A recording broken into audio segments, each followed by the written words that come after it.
Mengatasi rasa malas. Saudara-saudaraku, kali ini aku akan bahas sebuah topik yang jadi masalah dari jutaan bahkan miliaran orang di seluruh dunia. Termasuk aku pun sering punya masalah begini ya, yaitu rasa malas. Kalau saudaraku mulai suka menunda-nunda kerjaan, mager, milih main daripada kerja, mungkin kalian sedang kena virus malas gitu. Jadi kalian termasuk yang perlu mantengin video ini. Makanya pantengin terus ya sampai akhir supaya kalian dapat manfaatnya. Pertama, aku akan bahas apa itu rasa malas. Karena ada beberapa jenis malas dan untuk ngatasinnya tentu beda caranya.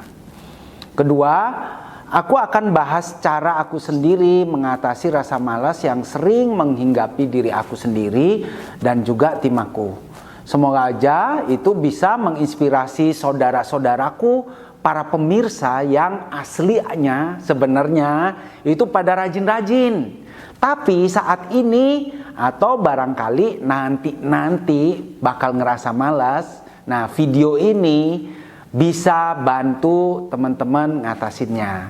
Dan kita santai aja. Yuk kita mulai. Pertama tentang jenis rasa malas. Sesudah searching-searching di Google, di YouTube, aku berusaha ngeringkas beberapa jenis rasa malas yang aku temuin. Pertama, ada orang yang ngerasa malas karena kelelahan mental atau burnout.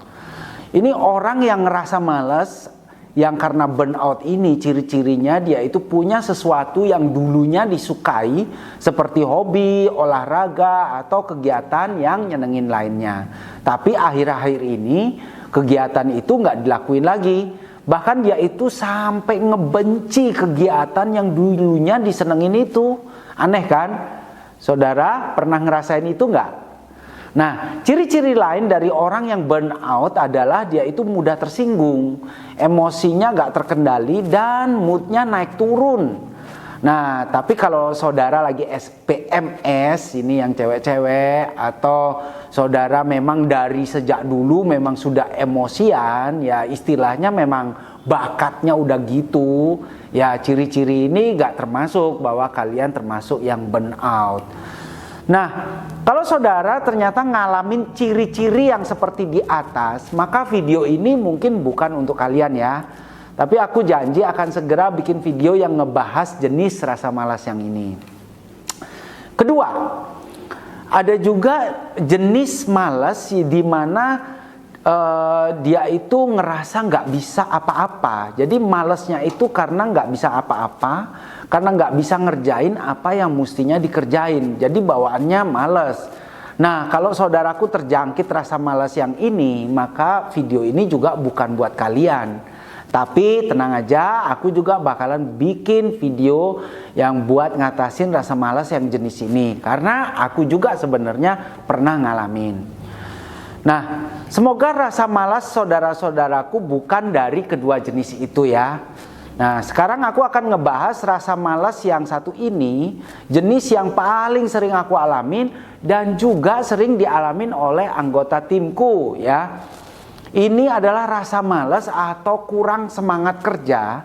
Padahal dimana dengan kerja itu kita itu jelas-jelas bisa dapetin uang yang banyak dan bisa juga ngedapetin reward-reward bagus dari perusahaan.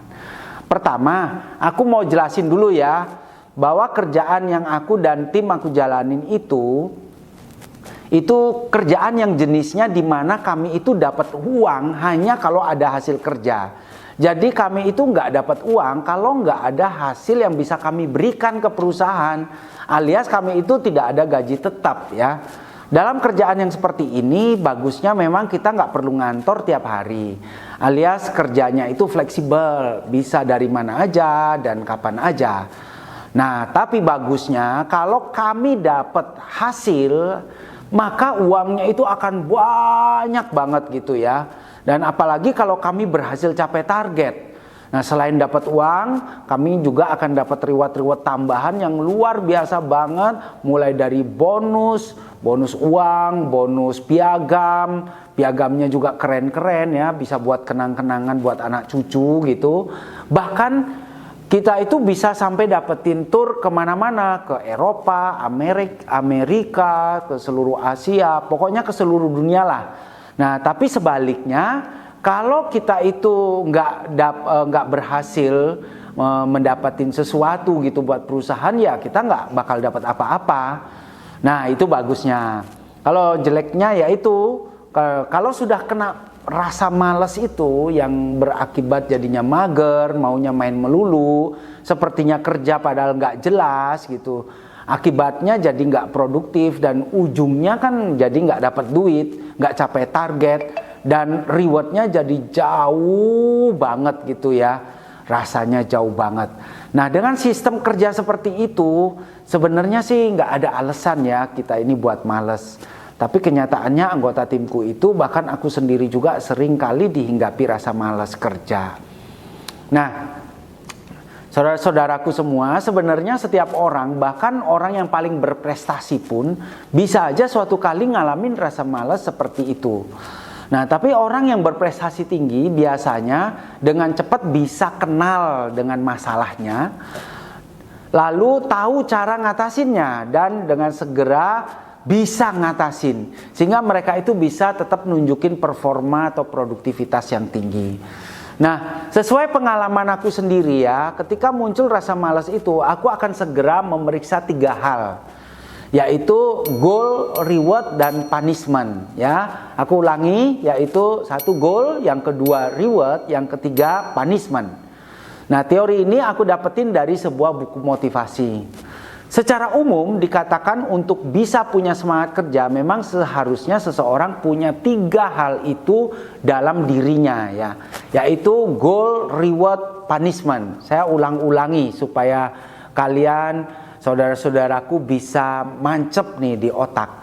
Jadi untuk ngatasin kalau aku terserang virus rasa malas atau timku kena virus rasa malas itu, aku akan memastikan apakah ketiga hal itu masih ada di dalam diriku itu, atau apakah aku masih bergerak atau beraktivitas dalam panduan dari ketiga hal itu.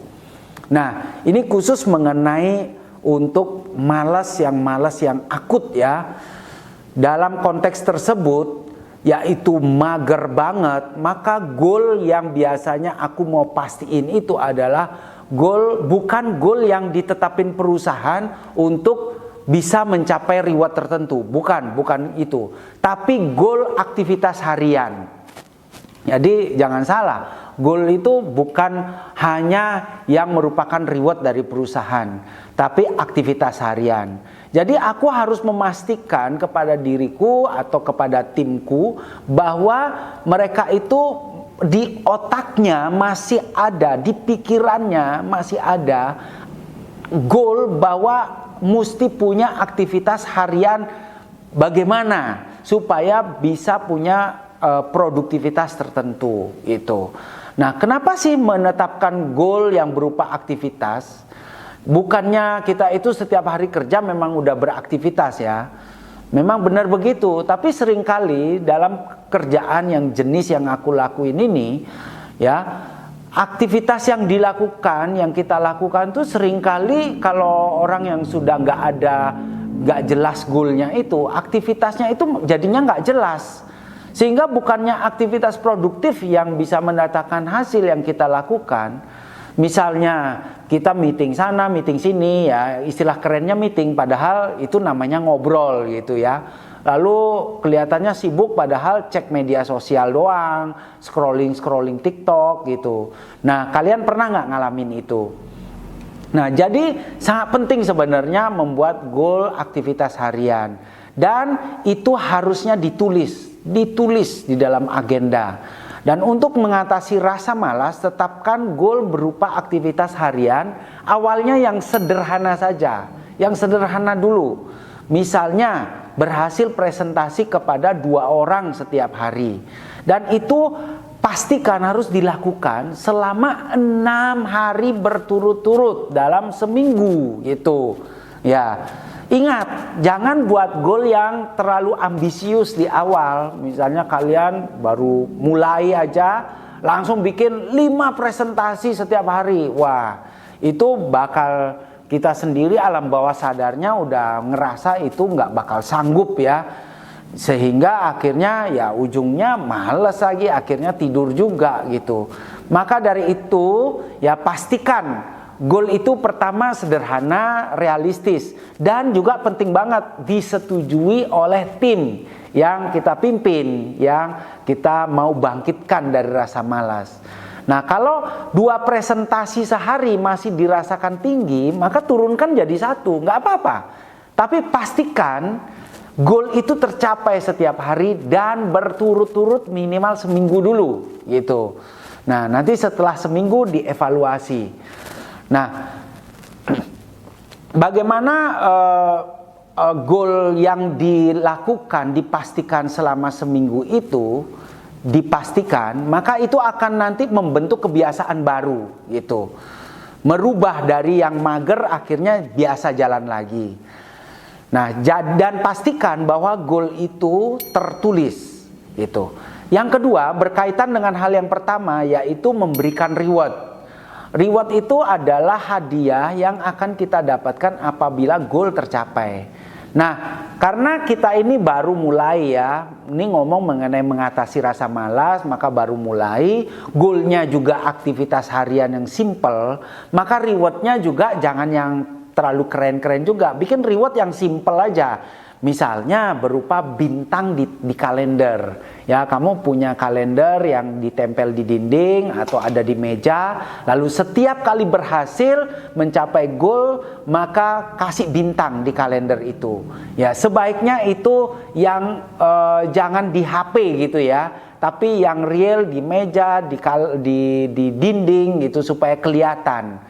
Nah, dan setelah berhasil seminggu mencapai goal setiap hari, maka hadiahilah diri sendiri, atau aku juga menghadiahi kepada timku, misalkan sebatang coklat yang lezat, yang enak gitu ya. Nah, jadi saya resemukan dulu untuk mulai dari agar bangkit dari rasa malas. Pertama, tetapkan dulu goal yang sederhana, realistis, dan juga reward yang sederhana dulu.